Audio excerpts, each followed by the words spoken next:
మరియ దగ్గరికి వచ్చి దూత అంటుంది, మరియా నీకు శుభము అని చెప్తుంది. పుట్టబోయే శిశువు పరిశుద్ధుడు, పుట్టబోయే శిశువు పరిశుద్ధుడు.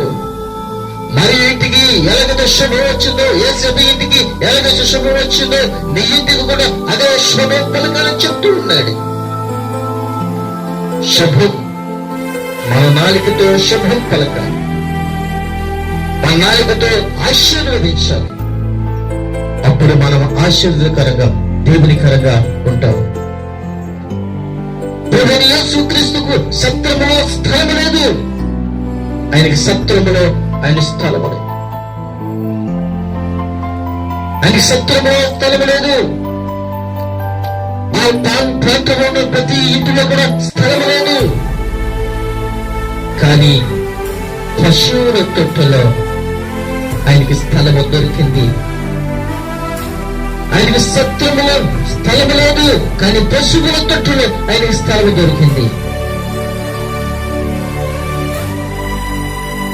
యాజీరు ఇంటిలో మరణకరమైన శోధన ఉన్నప్పుడు యాజీరు తన ఇంటిలో ఆయన్ని ఆహ్వానించాడు, అందుకే ఆశీర్వాదం వచ్చింది. సత్రములో యేసుక్రీస్తుకు స్థలము లేదు, పశువుల తొట్టులో ఆయనకి స్థలము దొరికింది. ఆ యొక్క పశువుల పాతికి ఆశీర్వాదం వచ్చింది. యాజీరు ఇంటిలో మరణకరమైన రోగన, కానీ యాజీరు యేసుక్రీస్తును పిలిచాడు, యేసయ్య ఇంటిలో అడిగిపెట్టాడు, ఆ ఇంటికి ఆశీర్వాదము వచ్చింది.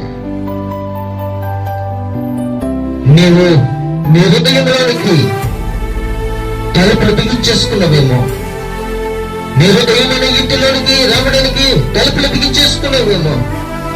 తలుపులు తెరవమని ఆయన తలుపు కొడుతూ ఉన్నాడు.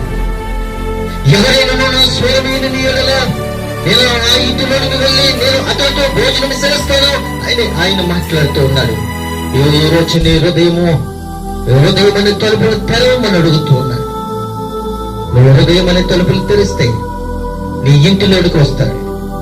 నీ ఇంటిలోనికి కాదు, నీ హృదయంలోనికి వస్తాడు. నీ హృదయంలోకి కాదు, నీ అరుకాల నుంచి నడినెత్తి వరకు కూడా ఆయనే ఉంటాడు. వెళ్ళినప్పుడు, వచ్చినప్పుడు, కూర్చున్నప్పుడు, నడుస్తున్నప్పుడు, పడుకున్నప్పుడు, లేస్తున్నప్పుడు ఆయనని స్మరించినట్లయితే ఆయన నిత్యము నీ పక్కనే ఉంటాడు.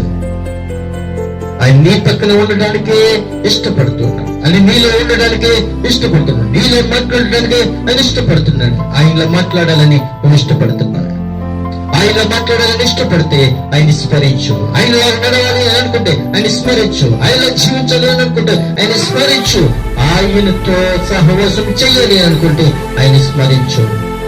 2026 సంవత్సరంలో పరుగుపెట్టే ముందు నీ జీవితాన్ని, నీ పాత జీవితాన్ని అంతా కూడా కడుక్కుని పరిశుద్ధంగా జీవించాలని చెప్తూ నూతన సంవత్సరాలు పరుగుపెట్టే ముందు మనమందరం కూడా పాత జీవితాన్ని విడిచిపెట్టి నూతన జీవితాన్ని కడిగి వేసుకుని నూతనమైన వస్త్రాలతో నూతన స్వభావం కలిగి నూతన సంవత్సరం అడుగు పెట్టాలని చెప్తూ నా మాటలు ముగుస్తూ ఉన్నాను. కొద్ది మాటలు దేవుడి నుంచి ఆశీర్వదించును గాక. ఆమేన్.